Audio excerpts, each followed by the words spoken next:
Here we go with episode 2. Hello, everyone, and welcome back to The Auctioneer, where we bring real-world stories, insight, and a little bit of fun from the auction world. I'm your host, Dustin Barker. With me today is good friend and co-host KC. It's great to be here, Dustin. I'm sure excited about our today's guest. Absolutely. Today we're joined by Phillip L. Pierceall, a veteran auctioneer specializing in galas, benefits, equine, livestock, and automobiles. Based out of Dallas, he's been in the game a long time and has built a reputation for bringing energy and integrity to each event. The Auctioneer Podcast is fueled by RocketBid, the next generation auction platform built for pros who actually sell. Run live, online, or influencer-style auctions. Manage your inventory and consigners, and keep your brand front and center. No middlemen, no hidden fees, just power, control, and speed. RocketBid.io. Everything you need to run your auction business your way. Technology built by auctioneers for auctioneers. Phillip, welcome to the show. Hey, thank you both for having me. I appreciate it. Great. So let's sort of start at the beginning, Phillip. You started auctions at a young age, I'm assuming, or? I sold my first pie when I was 14, and one of the old ladies, well, maybe that's not the proper term, but one of the blue hairs at church gave me $1. And so when you get paid, you're a professional. Oh, there you go. Excellent. We actually went on about our stories in the last episode, so check it out, guys, if you want to go there. So Sure. When you sold that first pie, what did it charge you? Did it give you a direction, or was it, oh, that was pretty cool, and then you happened across it maybe later in life again or something? Yeah, I mean, it was pretty neat to feel like, I guess at that age, that you did something that was good. You were selling a pie to raise money for the church. And so, that kind of equated into, doing something good for me. Excellent. So maybe fast forward a bit, what, I guess, got you moving towards the industry, so to speak, after selling that pie? So my dad passed away when I was very young. And from that time, my very good friends, they owned the livestock market. They were heavily entrenched in the auction industry, doing 2 sales a week and having a hog buying station at the livestock market. And so, I'd run around with all my friends, and that's where we would end up all the time, was at the livestock market. And so it really, I got to see the picture of, number one, my friend's dad, who they actually raised me afterwards for a little while. So he was my father too. The Scottons in Nevada, Missouri, or at the Nevada livestock market. But, I saw how, number one, people respected him, how the community respected him, and my friend's family. And so that's kind of what I wanted to do after a while, and helping there, and how everything kind of turns out. And you never know what kind of career path you're going to be led down. And that's, one that I really wanted to try out, just because, my dad would always hire another auctioneer to come in, and he would get up on the block and sell the first hour. And then where he was really powerful is he would get down and shake hands and kiss babies. And he knew, what to do on kind of the, political front of everything to make the business go from down there. But the auctioneer really intrigued me, because the other auctioneer that would come in would always come in with either a Cadillac or a nice truck and a clean white shirt and a cowboy hat, while we're there still cleaning stalls and cleaning out pens and everything and finishing up at 3:00 in the morning. Here's the auctioneer that Dad hired, and he would come in, an hour before the sale, maybe 2 hours. If we had a lot, because we would also sell like bridles and hay and tack and things like that beforehand, so we could get a grip on what was going on there. But then after the sale, he would leave in his new Cadillac or his truck in his clean white shirt with a big wad of money. And I'm like, yeah. And then you were left to muck in the stalls, I guess, after that. Yeah, we were left mucking the stalls. Yeah. Awesome. So I guess, like the song, I got to learn that auction cry. So it motivated you to want to be part of it. You're always at the sale barn and being a part of it and working through it and, Yep. and immersed in the culture, So after that, that sort of led you to look into the industry. Did you try auctioneering and different things many times before maybe going along to auction school, or was it something that no, I gotta find my way to auction school? I knew that's what I wanted to do, but I wanted to be really, really good before I got to auction school. So, I mean, I remember I got all the cassette tapes from, I wrote and applied to every auction school I could. And it wasn't so much to go because I didn't have the money yet, but it was to get their course curriculum, because at that time, it didn't matter. Missouri, Western, Mason City, where we went, they would all send their curriculum beforehand so you could practice and be on top of everything. So you knew what the tongue twisters and drills and chants were beforehand. And I do remember you being quite good at the school when we were there. I do remember that I was like, wow, this guy has already stepped it up even in the beginning. Wait, you went to Worldwide with us? Yeah. Yeah. Okay, you look okay. That was eons ago. He did have a cowboy hat that he usually wore, but pretty much, I mean, other than that, he looks pretty much the same. The glasses are a little different. Was it 2005? Okay, yeah, it was 2005 20-year anniversary because Casey and I went to where Worldwide put on their first bid calling for champions, and we went there in 2007. Wow. But yeah, we have a lot of stories. Wow. So here it is, 3 professionals still at it from 2005 at the Worldwide College Auctioneering. That's excellent. Wow. It is. Unbelievable. Basically what the recidivism rate is I believe after 1 year, 5% are working somewhere. 3% after that first year will be working somewhere, and 1% are working full time. Get out. Wow. Yeah. So we must be that 1%, I think, or we're greater than 1%, really. Because there wasn't, maybe 40, 50 people there?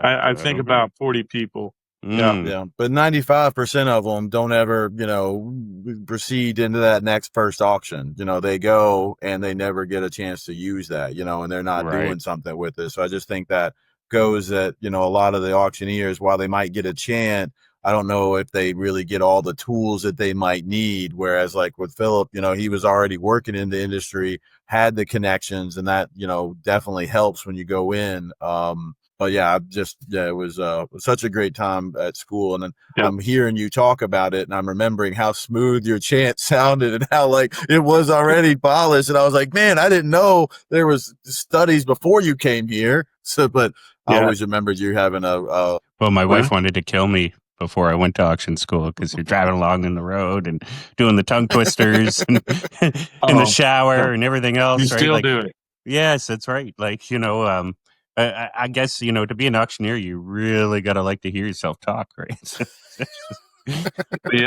That's your bread and butter. That is. I think I take care of my teeth and my vocal cords and everything that has to do with, from the neck up, or at least the diaphragm up.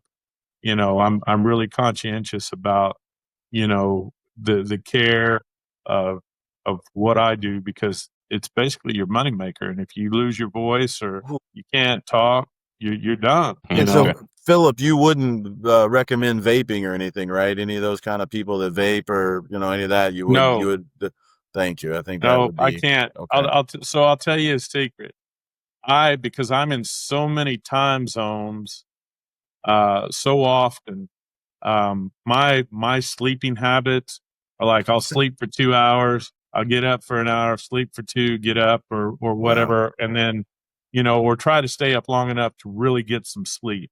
So I only really get about 5 hours sleep at a night. But what helps me, and I can't smoke because of everything it does to your vocal cords and your voice and everything like that, is I take gummies.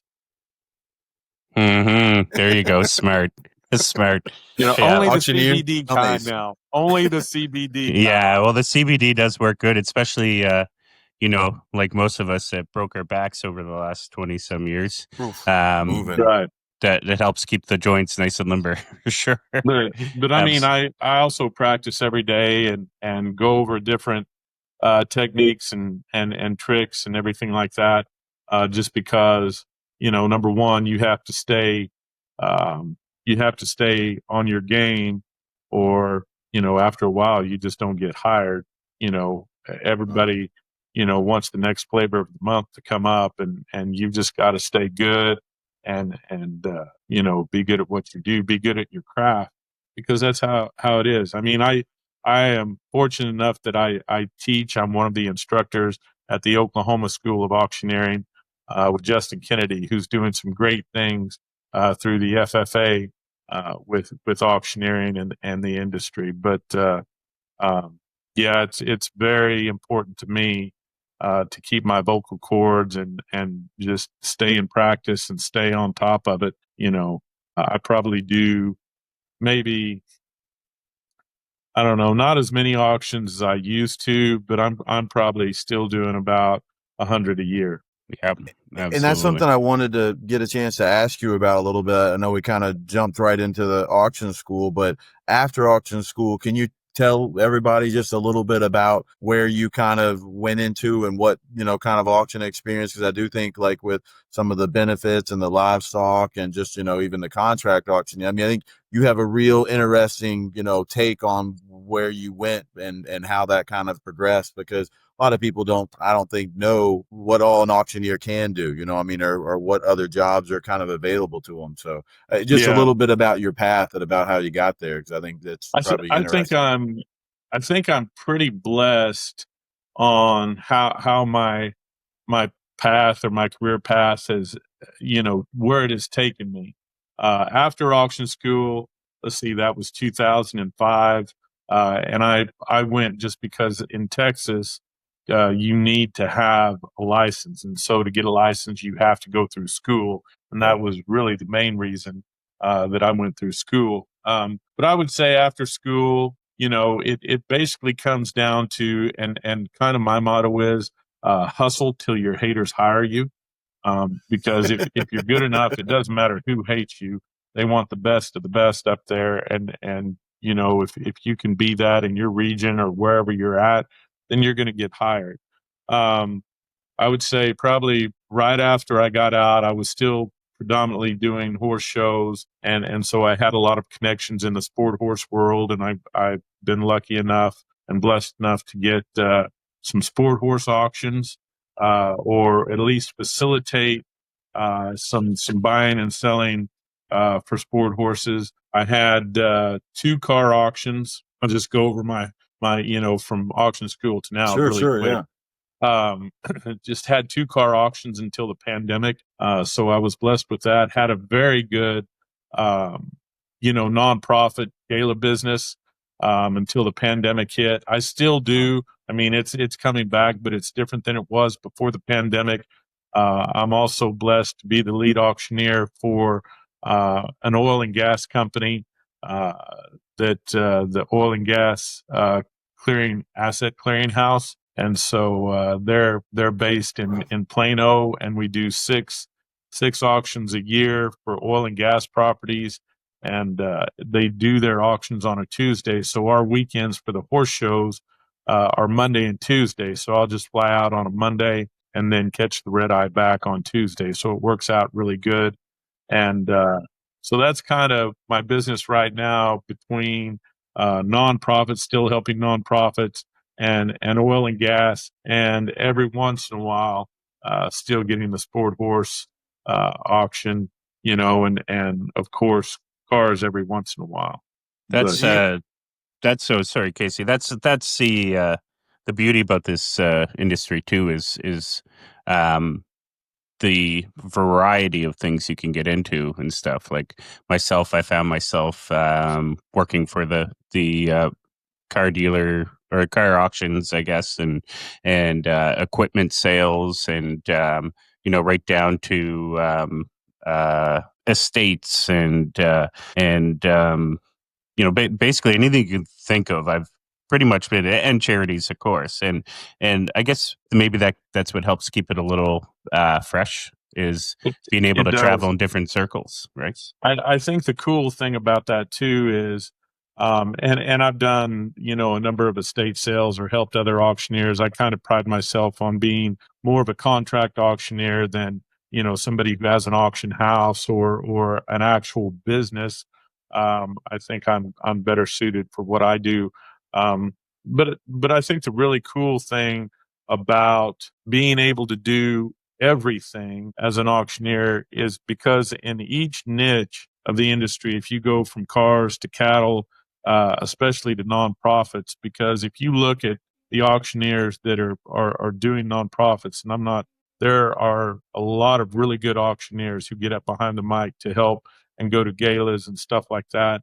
But a lot of them, and I'm not trying to throw shade or do any of that, but a lot of them, are personalities that wanted to become auctioneers, and that's not saying that's a bad thing, because in their niche of the industry, they're really, really very good, and they've got a lot of good clients that believe in them, and that's great. They're doing what they do, but to try to get that to transition into cars or cattle or industrial sales, or especially like this oil and gas deal that I'm doing, it's kind of like a Barrett Jackson auction, where you'll notice that they hold the car on the block for so long. So, sometimes I'm up there selling a piece of property for anywhere from 3 to 5 minutes, just to make sure that it gives them a chance to push a button, because you're talking about not just thousands of dollars, you're talking about millions of dollars. And so to make that $1 million opportunity happen for that person's company, it takes a little bit of time for them to get to think about, okay, or does the dollar make sense here? And so it's just a lot of different, whereas in cattle or cars, you're selling, one every 30 seconds. I think my record when I was actually, doing weekly car auctions was I think 101 cars I could do in an hour. That was about my average rate.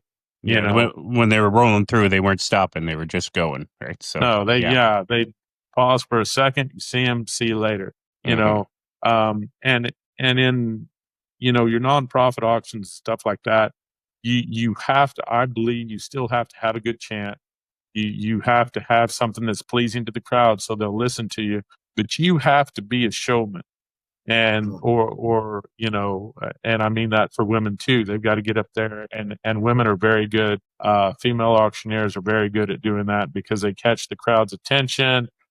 They've got what it takes, and I think it's sometimes harder for men to be on the nonprofit side of things, because pretty people want to look at pretty people on the stage. So I'm out Phillip, there. You're awful pretty. You're awful pretty, Phillip. Don't you? Well, I'll tell you what. Come on now. I try to stay within a certain weight range. The older you get, the harder it gets. Well, I don't get to see the whole version there. I'm only getting to see the top. Maybe there's a reason for that. Yeah, you're seeing from the neck up. Well, that was one of my questions with this, talking about how you approach some of those different auctions, because being a contract auctioneer, you have to be what they need you to be in each one of those settings.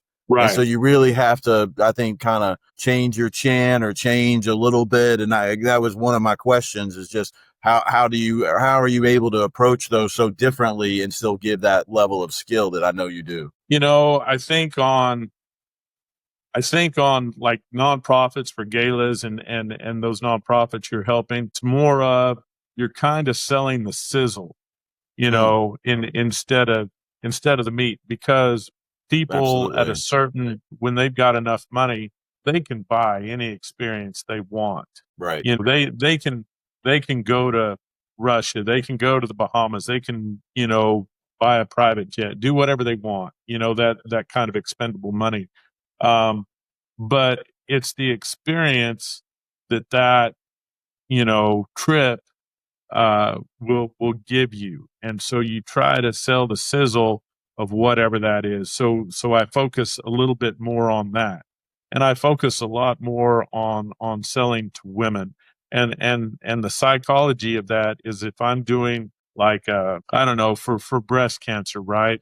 I'll wear a pink shirt or I'll wear soft colors. So, it'll endear me a little bit more to the female side of things, so they, whoever holds the wallet and, most of the time, the women hold the wallet in the household.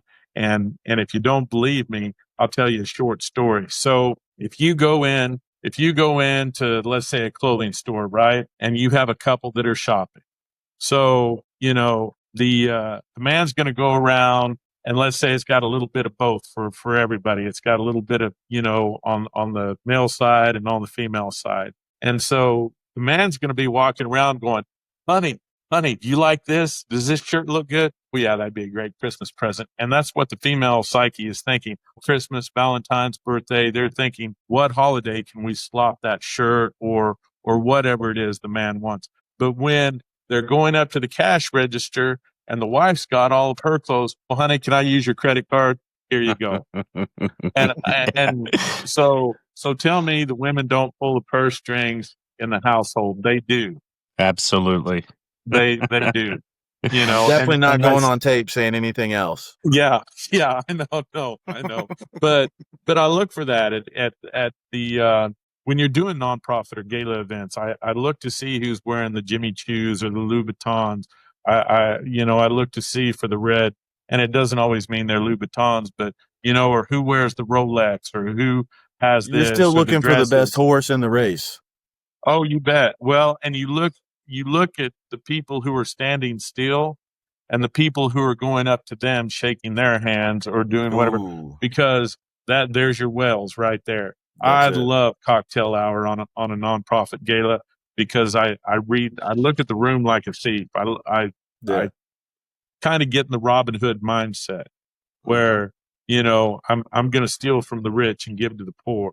I mean, that right there is probably one of the more valuable lessons that you would get rather than having somebody just come in and, bid call, but actually reading that room and seeing who they need to be addressing and talking to. That's such a, not a lot of auctioneers or people I think that haven't done it for a while, because that cocktail hour is so important to get there and meet those people ahead of time. I 100% agree with that. So I find in our local area, especially if you get well known in your local area, you get to learn all the heavy hitters anyways. So I'm even at the point now where I'm doing big galas and I'm walking in and it's like, oh, there's so-and-so for this company. Okay. What did the company give you to spend tonight? Okay. What did the company get you to spend tonight? And that sort of thing. And and the biggest thing is that's your job when you're at a gala. You want to take everything you can for that charity, right? So. Right. But, and there's, I don't know, gala groupies, that they'll go to everything in the city and they'll be there. So if I know them and I know they spend, a lot of times I'll go up and talk to them and ask them, what they're looking for, if they've got their eye on anything. Those are the kind of people, I mean, I'll take care of everybody for sure, but those are the kind of people who have a big philanthropic pocket. And so I want to definitely take care of them as well. Mm-hmm. Absolutely. That's right. Yeah. So I guess, one thing I do like to ask a lot of people and what sort of got you here, who was your inspiration? You did kind of mention the family that you grew up with and the gentleman, the Scots, you said the Scots. Scots. Yes. So, obviously huge influence and that sort of thing. So, where have you pulled a lot of influence from? Maybe people that have helped you along in the industry, people you consider to be your mentors, and maybe why or how they've helped you along. It's funny because on the mentor side of things, there's auctioneers that I look up to, but there's a lot of them, and there's a lot of them at different levels. They don't always have to be, the big guns. I know that John Nichols was one of them. He started out as one of my mentors, and if you want to get into that kind of that side of things, where it's a name recognition that everybody knows. Shane Ratliff, all the old guys, because I mean, I wasn't in their circle, but I could call them and definitely talk to them. And John was the so to speak, the big gun at auction school, and that's kind of where we got to be friends and stuff like that. And so he was a big influence. But I'll tell you right now where my biggest influence comes from, and it's outside of the auction industry, a lot of it, because once you get to a certain point, it's all about mindset, and it's really about how you carry yourself and the motivation you bring into that room, because I believe that does a whole lot more. Because after you've been in this business, you've learned all the tips and the tricks, and like I said, I learned from everybody, because there's always a nugget or some little piece that you can take away from everybody. But where I kind of learned to get into my mode, Lance Schmidt once told me, he said, don't get up behind the block if you're going to freeze. He said, you've got to have a trader's heart when you go to sell. And that doesn't mean that you're trying to take everything up there, because, there's an old saying, and I go by this too, pigs get fat and hogs get slaughtered. And so never ever be so greedy as to, hurt your clientele or hurt your buyers. You never want to do that, but you want to have that mindset, because it's a competition. We're trying to make all the money for our seller, and the buyers are trying to keep as much money in their pockets as they can. And somewhere in between there's a happy medium. And it's just like, so where I sold cars at, it was insurance auto auction. So they were all insurance cars. Some of them had good titles, some of them didn't, but there were about 3 or 4 categories of buyers. And no matter where you go, and probably in whole car auctions as well, it's the same. It's the same in every industry. Is the faces are going to change, the money never will. You'll figure out where your bottom end buyers are, your kind of middle of the road, your high end buyers are at. Who likes trucks? Who likes old Herefords?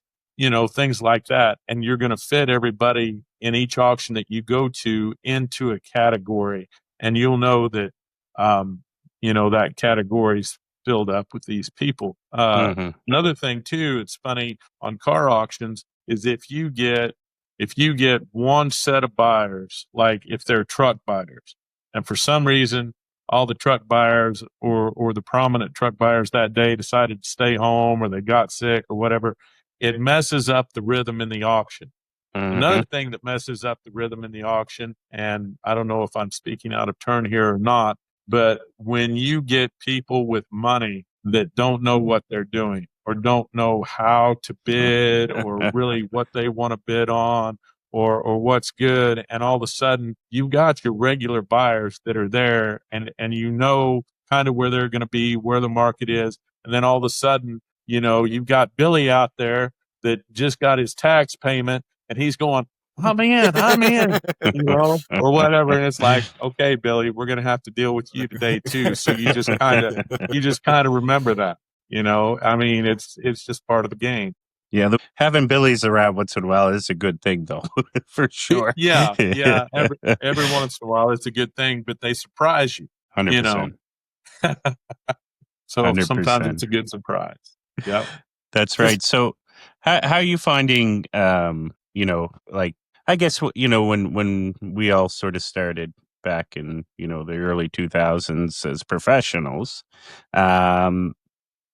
how are you finding things have changed, and maybe where do you think things are going in your view from, Texas or I guess you're in the desert somewhere now, but yeah. I think, and you all probably can agree with me on this, that, we're all what, Gen X? Yeah, we are. Yeah. Okay. Please nod your heads up and down. Yeah. We're Gen X. Yeah. Yeah, absolutely. No, I just think that, the generations who have come after us, not to say good, bad, or indifferent, but I think Generation X is a very social generation. I think just because our parents were, and our grandparents before that, and just the different, like our grandparents went through World War II, our parents were in the Vietnam War. We were just born right on the end of the Vietnam War, where it was kind of dying down. And stuff like that. And so, just kind of how we came along, it was more of a social time in America. And I can tell you, like, if my parents went out to dinner and they invited somebody else, they would come over to the house, have a few toddies, they'd go out to dinner, come back, and then, depart from there. Whereas now we just all meet at the restaurant and it doesn't really matter. So I think where I think that some of the auctioneers, and a lot of them who do an online business only, have lost that social skill. Kind of, and I saw it when I went through CAI. I graduated class of 13, and I kind of saw it there a little bit. But I think where we're at is we can pick up the phone and talk to people a lot easier. Not to say that the generations who have come after us can't do the same thing. I just think maybe it's a little bit harder for them to pick up the phone and be social or to go out. I don't think that associations or committees or clubs mean as much to them, because they've all grown up with social media, and there's a lot of different platforms now, which I think where we're at, we've had that social skill, but we've also hustled enough to learn the social media, the online platforms, the podcast, and that's how we have learned. Where I think, but not to say that those who come after us, I think that part of it's just a little bit harder for them. Not that they can't overcome it and do it. It's just a little bit more natural. Well, I think so being social was very accepted in our generations and precursors to us. Like, but previous to auction school, I went to the Canadian Automotive Institute, where I learned about the car industry and business and marketing and things along those lines. And every Thursday morning, they'd bring you to what they called the Roundtree Theater, and everybody in that program, all classes were in there. And they'd start off as everybody's morning. Oh, here's so and so from this bar, and here's so and so from that bar, and here's. And next thing you know, they're telling you what's going on in the week and everything, because they really wanted you to be able to socialize, as it was a big part of the business. And I think with the internet and online bidding, and hey, I'm guilty as charged. I hold a lot of online auctions. I mean, I do as many live as I can, just mainly because I still earn for that connection with the buyer and that sort of thing.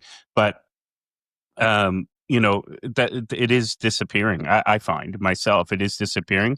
But then there's always that segment that wants to come back to the live, right? Or the type of sales. Like I'm sure, with livestock and different things, they want to be there. They want to see it more than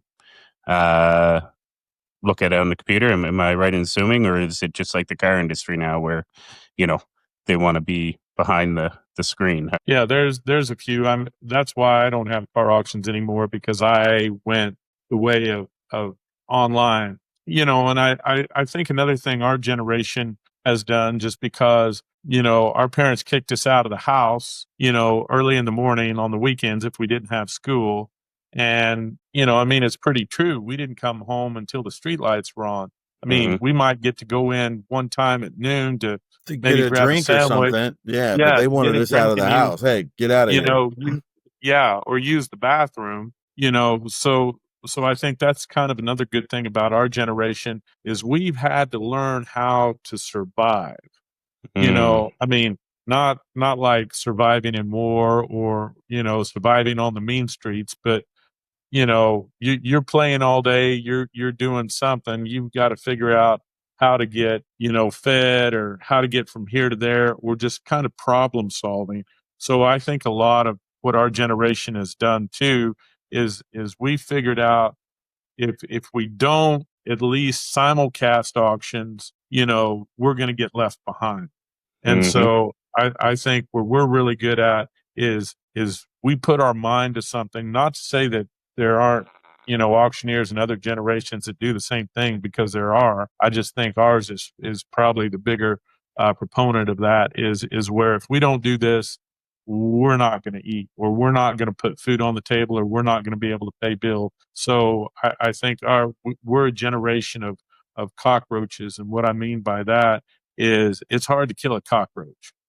It is hard to kill a cockroach, Nice. and because we'll figure something out. Because if we don't eat, I guarantee you at the end of the day, I'm going to eat.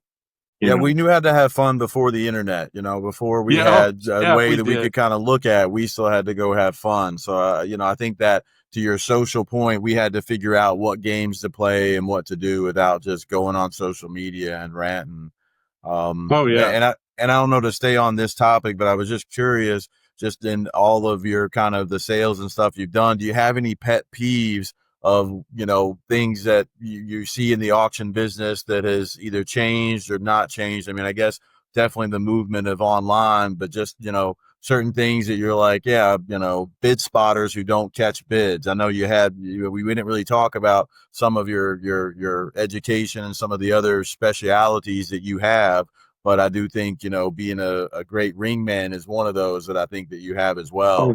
And, that's just an element, just, certain things that you see other auctioneers might not do that are pet peeves, because you get called out as a contract auctioneer. You're not always in control of everything that goes on.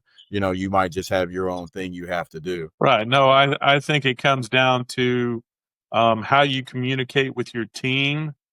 I think let's just put the reverse factor on this. Let's say we're coming from a lot of online auctions, and so now we're going to a lot of live, right? I don't know how many people would be able to transition and be good at it to go from online auctions, being behind a mic every day, and really being a good, bid caller or auctioneer. Yes, and not just, taking pictures, putting them online. I mean, that's the way it is now, but can you do the deal? Because those people, and I'm still, and Neil Davis said it the best.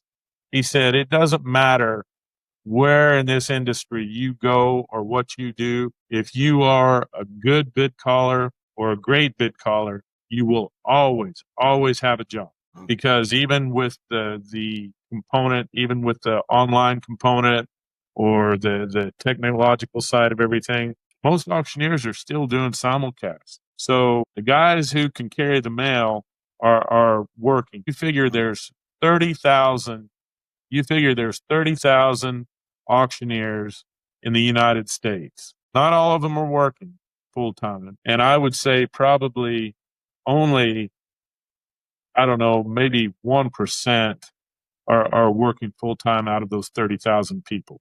And really only 3,000 belong to the NAA, So that kind of gives you, and I'm not saying that everybody's good or what we're doing, but I'm just saying that, that's kind of where you need to be. You still need to be able to know the deal. Absolutely. To know how all of the auction industry works and not just your niche. I think for those who kind of study the auction industry as a whole and each facet of it, even if they don't do it, they have a broader idea of what it takes to stay in business and to stay relevant, whether all they do is online or whether all they do is, their kind of specialty. And so, it doesn't really matter. I just think if more you are educated about the industry as a whole and how it all ties in together, then I think that education will always make you stronger. That's right. So given that, you mentioned you've been teaching at auction school. different things. So what sort of messages are you portraying to people graduating from auction school and entering the industry? What sort of advice are you giving to the younger generation now that, has their eyes set on being an auctioneer or being employed in the auction industry? I think the biggest thing for me right now, and besides learning the chant and, going over your drills and the stuff that, is going to be taught in auction school, because I think, I think Paul C told us, or one of our instructors said, hey, you're going to get, right now, you're all gun ho for this business. And 6 months down the road, you're going to hit a wall, because everybody does. And the coolest thing, I think, for the Oklahoma Auction School, where I instruct at is I think we might have had 40, maybe 25. I think we probably had 25, 30 kids this last time. But it's such, for the ratio of instructors to students is pretty cool. I think it's probably about 4 or 5 to 1. And, the big thing for me when I got out of auction school and really wanted to go after it was hard for me to call anybody and try to get advice. I did a few times, and there were some auctioneers that were great, like John Nichols and Shane Ratliff and those guys. They would sit there and talk to me. And then there were some auctioneers that I would call, and I'm not going to mention any names, that would be like, why do I want to give you, the clues to my business when all you're going to do is take it over? And so there's those two. But what I really try to do when I teach, besides your basic curriculum, is I try to talk about mindset a lot. I try to, say, hey, look, this is what it's going to happen. I don't really try to push them too hard, because it's funny when you're in auction school, they shove, all that experience down your throat. And that's a good thing. The problem is we're not ready as students at that time to process everything they're trying to tell us. So it kind of comes out in that, next 6 months until we hit a wall and we're remembering everything every day. But I really try to teach mindset. And the other thing too is I will give you my phone number. And if you call me at 2:00 in the morning, I will answer the phone and I will talk to you. That is true. I have done that, and that is true. And it doesn't matter, because I feel like where I'm at is this industry has given me such a good living and such good friendships and everything like that. I always try to be a steward of the industry, and I always try to give back as much as I can to it, because if it's providing me food in my mouth, then I'm going to help as much as I can. Because when I'm 90, I want the kids that I taught to be able to call me up on the phone and hire me. One of the things I've always thought about you, Phillip, is you have an absolute golden heart and such integrity and such a genuine person. That was, one of the reasons I was so excited to have you here, so that people would get a chance to be able to see that might not see you at one of your sales, because, that was something that made such an impression to me. Well, thank you, Casey. I appreciate it. So given that, the experiences and things in the industry, we all have experiences that, are become tough and are learning lessons. And we all have experiences that are amazing and not forgettable and that sort of thing. So maybe give us a couple examples of, the not so good and maybe the amazing what that you'll not never to forget. do. Maybe like I had this horrible situation and I'll never do that again. What I think the biggest thing that I can say about what not to do, and I think we've all done it and can relate to it, is, the story of the two bulls, right? The Papa Bull and the Baby Bull sitting on the hill. And I don't know if I do, honestly. Okay, well, I'll tell the clean version. Okay. So there's two bulls sitting on this hill, and you've got a herd of mama cows in the valley. And the Baby Bull says to the Papa Bull, why don't we just run down this hill, and do a cow, if I can say that. Sure, you go for it. Say it all. You're gonna have to say the real thing, because it's hard to do. Okay, well, it'll probably get edited out. Yeah, okay, you said it. Okay, so the Papa Bull and the Baby Bull are sitting on the on the hill looking over their herd and all the mama cows. And the baby bull says to the papa bull, why don't we run down this hill and fix a cow? And Papa Bull looks at the baby bull. He said, son, we're going to walk down this hill and we're going to fall. And I think as auctioneers, you're probably going to get me in trouble on this deal. But as auctioneers, I think every auctioneer wants to run down that hill and grab the next auction. And I think we've all done it. And there have been times when, you're halfway doing the deal and you're like, I wish I'd have never taken this auction, or I wish I'd have done a little bit more research on the auction before, I did take it. And I've had some auctions with some really, I'll say world-renowned auctioneers, and we've both been in the same pickle when we didn't want to be there. So It doesn't matter what level of auctioneer you are, you're always going to, every once in a while, you're still going to run down that hill and grab that auction you shouldn't have. And I think, for every new auctioneer, or it doesn't matter where you're at, make sure you've studied your auction, you've studied the people behind it, you kind of know, follow the money. And if it's good, do it. And if you think it's not, or there's any red flags, leave it alone. Because at the end of the day, your name's on that line. Well, I guess it goes to the adage and stuff too. It doesn't matter who you are or where you are as an auctioneer. You're only as good as your last auction. So yes, you are. Yeah. 100%. So what about the flip side? Like, the flip side, the good auctions, and when you're tapped in, it doesn't matter. You can just go to town. I'll tell you a couple good stories. But one more kind of bad story is, I was doing this nonprofit, and so the co-chairs were like, hey, we've got Ross Perot coming. I mean, they named all these big names. They're coming. And I'm thinking, before I get on stage, man, we're going to have, $2-3 million night with all the money that's going to be sitting out there. So I get there the night of, and it's like, hey, where's so-and-so? Where's this? Where's that? Oh, we just sent them invitations.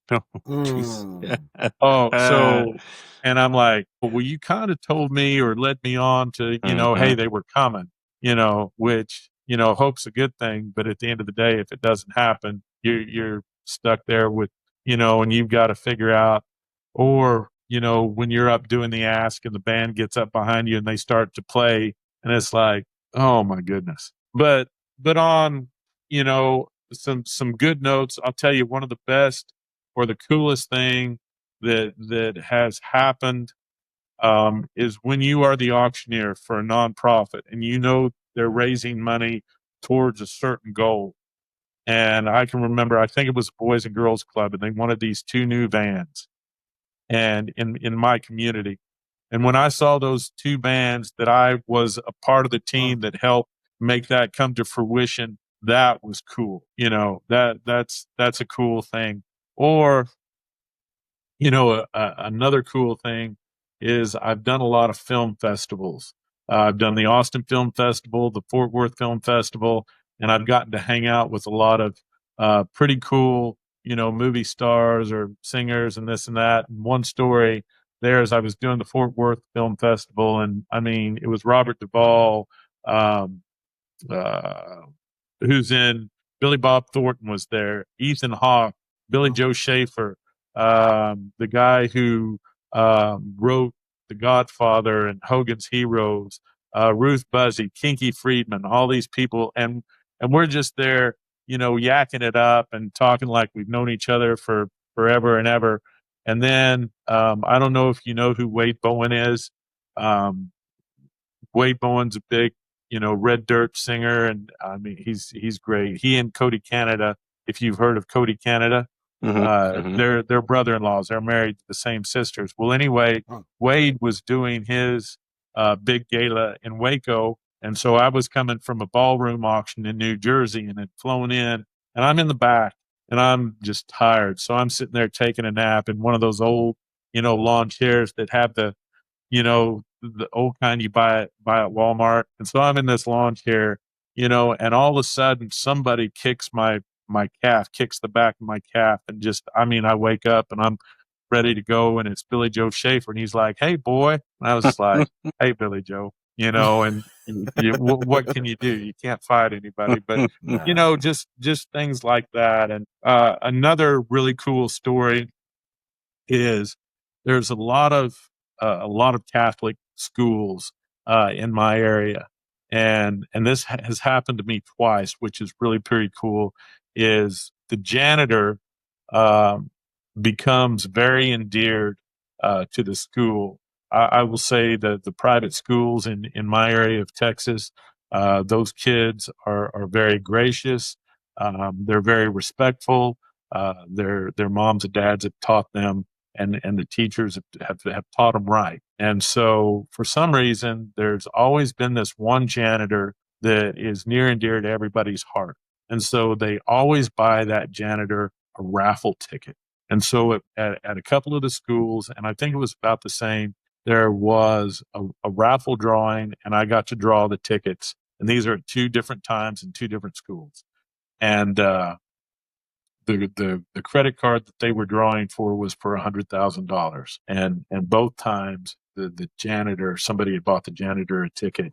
And because everybody, all the employees' kids who can go there at a discount, but you still have to pay. But twice I've seen the janitor's card get pulled, and that, just stuff like that, so special, because it's like, to me, on things like that, it's an out of body experience where it's just so surreal, that where you see a community come together and really do some good. And there's been a lot of those nonprofits where, it's been good. Now, the funny thing about it is, you'll go 1 year to a nonprofit and you'll just rake in the money.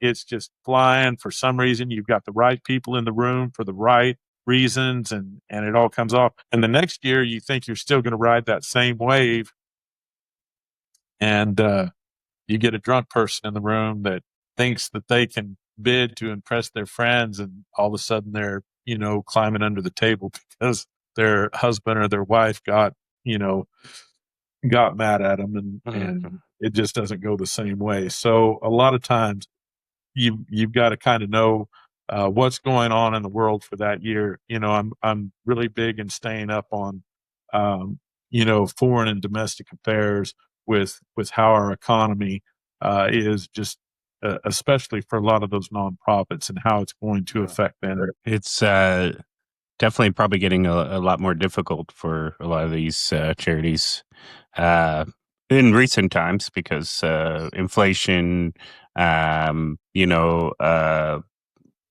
of recession. Oil and gas business right now. The oil and gas business, everybody kind of wants to hang on. At first they wanted to see what Trump was going to do. Now, with the tariffs and with the government shutdown, oil and gas has kind of even been hard this year. Cattle prices have been good. Cattle prices are doing good. I know that Trump kind of made a hiccup, but now he's coming back to help us out on the beef prices and everything like that. Cars, from what I've told, I've still got 4 or 5 guys that are really good friends that are still in the car auction business, and it's been doing pretty good too. And you can always kind of gauge off of certain cars how the market's going to be. So there's always these telltale signs about each market that you're selling in. So absolutely. So one thing we like to do on the show is, if you're a guest, we want to hear your chant. Oh, you want to hear my chant? Yeah. So you get to sell to KC and myself. So we'll be your bidders. You can auction anything you want. But give everybody a sample of your chant. Here, we'll do a painting. Who will advance the bidding $1? That's not what Casey came for. All right. All right, here we go.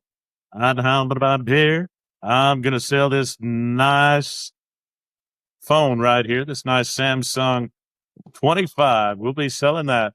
All right, here we go. I'd humble about here, humble about 1,000, humble about one here, humble about 1,000, 2,000 now. I'll take it down, dude, humble about 1,000, 2,000, 3,000. You're out. I'd humble about 3 where, 3,000 where, humble bit. I'll do 2,500. I'd humble about 25 to 500 right there. I'll get you again, sir. 25, 3,000 now.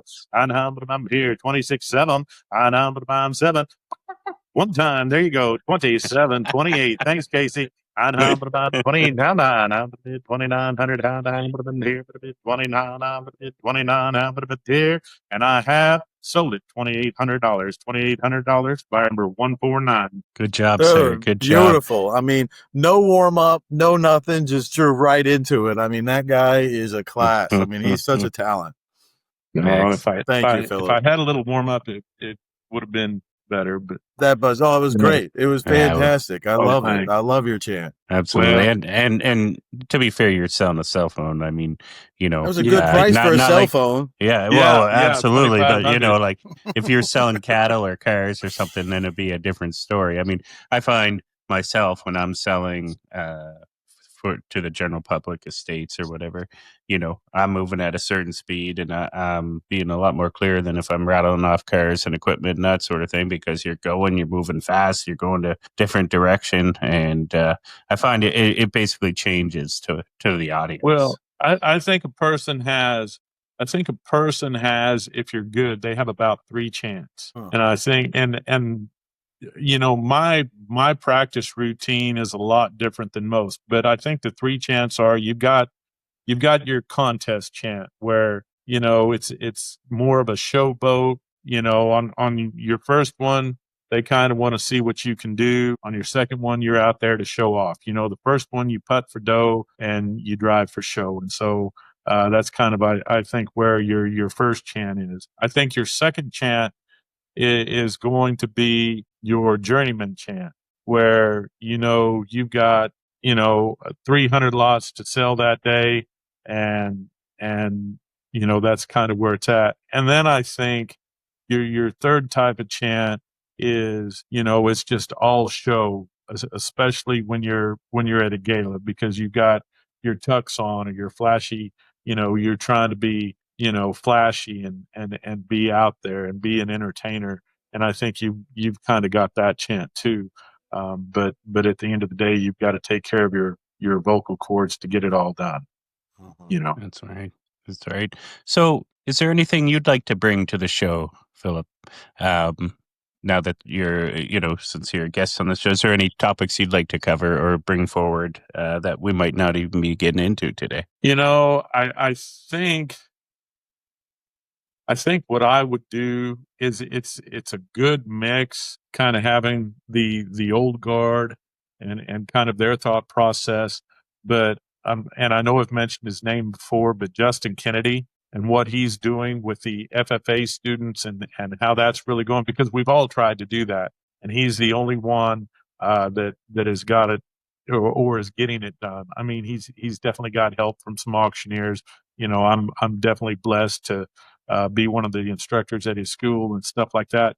But I think where it would behoove the auction industry as a whole is to see what these young, you know, from anywhere from 14 to 18-year-olds are doing, because they're so smart and they're so on top of everything, and they figured out how to make an old industry work for them.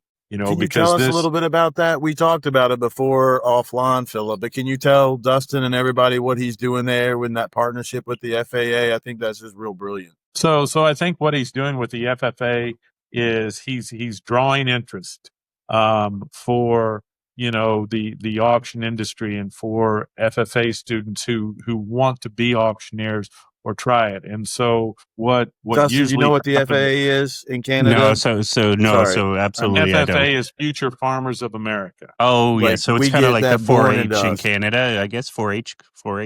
Yeah, same it's like thing? 4-H. Yeah. Okay. Yeah, just perfect. The same thing. And in the U.S., we have 4-H and we have FFA. And so FFA is through, you know, your public school. It's in high school is when you your freshman year is when you can get into FFA. but it stands for Future Farmers of America. And so through that program, he has, and this is, it's going through the 48 to 50 states right now. And what he'll do is he'll go and he'll talk to the school and set things up. And so for one day, like maybe in the morning, you go through training with your instructors and the instructors that he has there and kind of go through that. And at night, or in the evening, you have an auction contest. And so then through those different auction contests, then I believe they kind of build it into a regional thing. And then it goes from a regional thing to, more of a state thing and stuff like that. And it's really a great promotion for the auction industry. And then you have a lot of those kids who are going to the IJAC at the the National Auctioneers Association, and going about it that way. But it's really getting a lot of kids that are interested and really want to go down that career path. And he's doing a heck of a job with it. And some of those kids that are coming out of there, I mean, they are absolute fire breathers, and they can, do the deal. I mean, they don't have the experience that we have behind us for like all the, what they call them bull riding, all the wrecks and re-rides and all that and things like that. But some of those kids, I guarantee you, they have a chant that you don't want to mess with. And they're just really good kids, and they're really smart, and they know what they're doing. And Justin is putting all this together and just really, really doing great things across the United States. Man, that sounds commendable and excellent. It's a really good idea. Fantastic idea. I mean, he would be a great person to get on your podcast. Oh, we'll definitely have to try. Absolutely. We'd love to have him. Yeah. But I think the younger generation has a lot to say. I think they definitely do it different than we do it. They look at it different than we've looked at it. And, I mean, they always tell you not to say that we're old. We're just older. But they always tell you to have younger friends because, at the end of the day, and for me, that's kind of really where it's at, is if I can help the generations that are coming after me and are good enough to get to where we are, I will help anybody anyway. But like I said, I do it, number one, because the industry has been so good to me.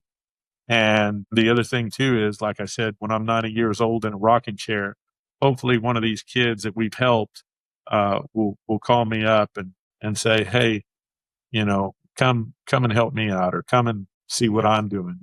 I still do a lot of consulting, still do a lot of over the phone work and things like that. And it's not because I want to, raise my hat and say, well, hey, I've got this person and now I've coached them up to be a state champion or world champion. Yeah. To me, it's more of, I want to give back to the industry that has given me a lot. And so if I can help anybody out, I'll be more than happy to help them out.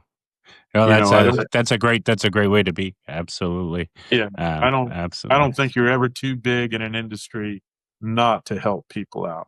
Absolutely. And a lot of, like, from, my experience, the ones that do help are some of the best, because they realize that, hey, this is a big industry. There's room for lots of people, and they like to park their wisdom and that sort of thing. I was very fortunate, growing up on the Canada side of things. I worked with some of the best auctioneers I consider to be in the world. One being my father, and two being Phil Faulkner, who you would have seen in the worldwide Hall of Fame, and Frank Stapleton, and other auctioneers I had the pleasure of working with over the years. The list goes on and on. But if I didn't have one thing, absolutely, I had my father, but in the same time, if I didn't have a lot of these different auctioneers that I got to, work the floor with and different things over the years, I don't know if I would have gone in this direction. But they were very inspirational and willing to talk and impart wisdom. Absolutely, it's a really big thing. Yeah, no, it is, and I think you can find, like I said, you can find inspiration from any auctioneer. because, you all arrive at a final price, but it's the road you take to get there. And everybody comes from a different background or a different region, or a different walk of life. And maybe they've learned how to do something a little bit more efficient than you have. And so I'm always learning from everybody. That's excellent. You can never stop learning. Yeah, absolutely. So, Phillip, I definitely want to thank you on behalf of myself and KC for joining us today on this edition of the Auctioneers Podcast. Thank you. I think we're going to have you back another time, because I think we could keep talking for hours and hours Oh, here. we definitely could. You know, we didn't even scratch the surface. Yeah, Yeah, I mean, and we're just getting there. Yeah, I definitely hope that what information I gave today was good enough to go over the airwaves. But I really appreciate you both, especially you, KC. We still got to talk about our time in the think tank. But I know the think tank was a great place. Yeah, that's excellent. Yeah. Well, everyone, thank you for joining us for today's episode of the Auctioneer Podcast. If you enjoyed today's episode, please share, subscribe, and let us know what you'd like us to cover next. Until next time, stay sharp, stay honest, and keep the hammer moving. We'll see you guys next time. Thank you. Thanks again, Phillip. You bet. Thank you all.